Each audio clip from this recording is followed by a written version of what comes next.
Kevlar is all the rage in the pickleball world right now, and this is evidenced by how quickly our new Kevlar releases seem to be selling out of stock on a regular basis. At least conceptually, one idea behind Kevlar paddles is that it introduces a more durable material into the paddle face itself. I think time will tell if that ends up holding true or not, but one thing I have noticed is that for paddles with both carbon fiber and Kevlar options, the Kevlar models seem to hit just a little bit harder and produce higher ball velocity. I've taken 3 of the top Kevlar paddles on the market right now, 𝐋𝐈𝐒𝐄𝐒 Ruby, Pickleball Apes Proline Engery S, and Mark Pickleball's Kinetic, and compare them directly side by side so that you can know if one of these paddles might be right for you.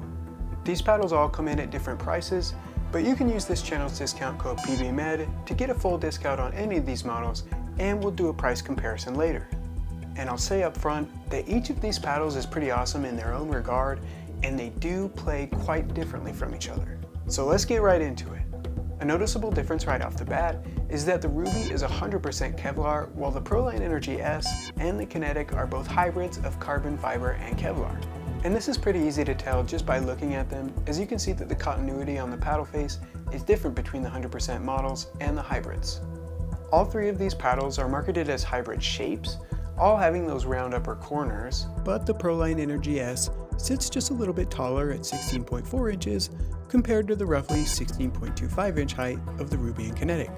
The Kinetic and Ruby have a more prominent flare to their paddle face when compared to the Proline Engery S, as their faces widen more prominently when you go from the bottom to the top of the face. And in fact, when you stack the Ruby and Kinetic on top of each other, they literally have the exact same footprint.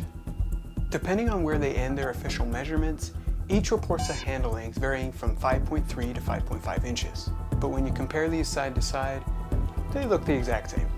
The Ruby came in lightest for me with a swing weight of 114 and a twist weight of 6.6. The Kinetic was next with a swing weight of 116 and a twist weight of 6.68. And the Proline Engery S with a swing weight of 118 and a twist weight of 6.42. I would say that while none of these paddles felt terribly light to me, none of them felt very heavy either, and they sit about middle of the road in terms of weight and how they feel in your hand. All of these paddles have high and comparable spin as well, each measuring over the 2000 RPM mark, which puts them in the very high category. So here's where the important differences begin. For maximum ball speed on serve, the Ruby came in at 56.4 miles per hour. The Proline Engery S came in at 56.6 miles per hour, and the Kinetic came in at 58.8 miles per hour.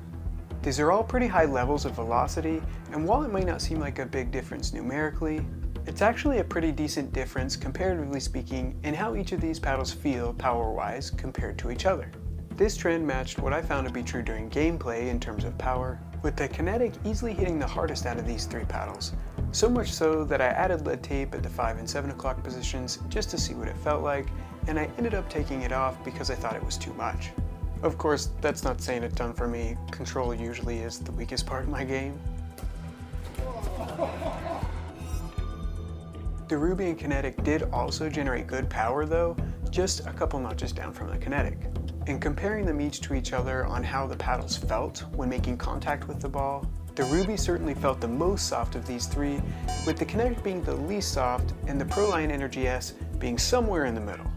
This trend continued for what I found to be true in terms of pop as well, with the Ruby being the least poppy of these 3, the Engery S having a pop level just higher than the Ruby, and the Kinetic having the highest pop of these 3, relatively speaking.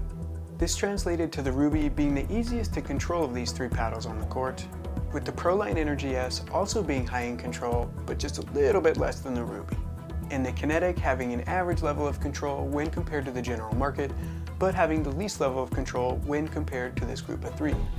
And if we compare price points, after the studio's discount code takes some off the top, the final price of the Ruby comes to $179, the Proline Engery S comes to $136, and Mark Pickleball's Kinetic comes in at $134.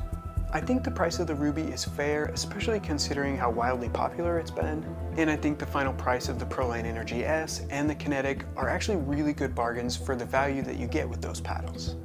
So here's my final recommendation if you're deciding between one of these 3 Kevlars. If you want a Kevlar paddle with the highest level of control and the most soft feel, go with the Ruby. If you want the most powerful Kevlar paddle and a slightly lower price point, go with the Kinetic.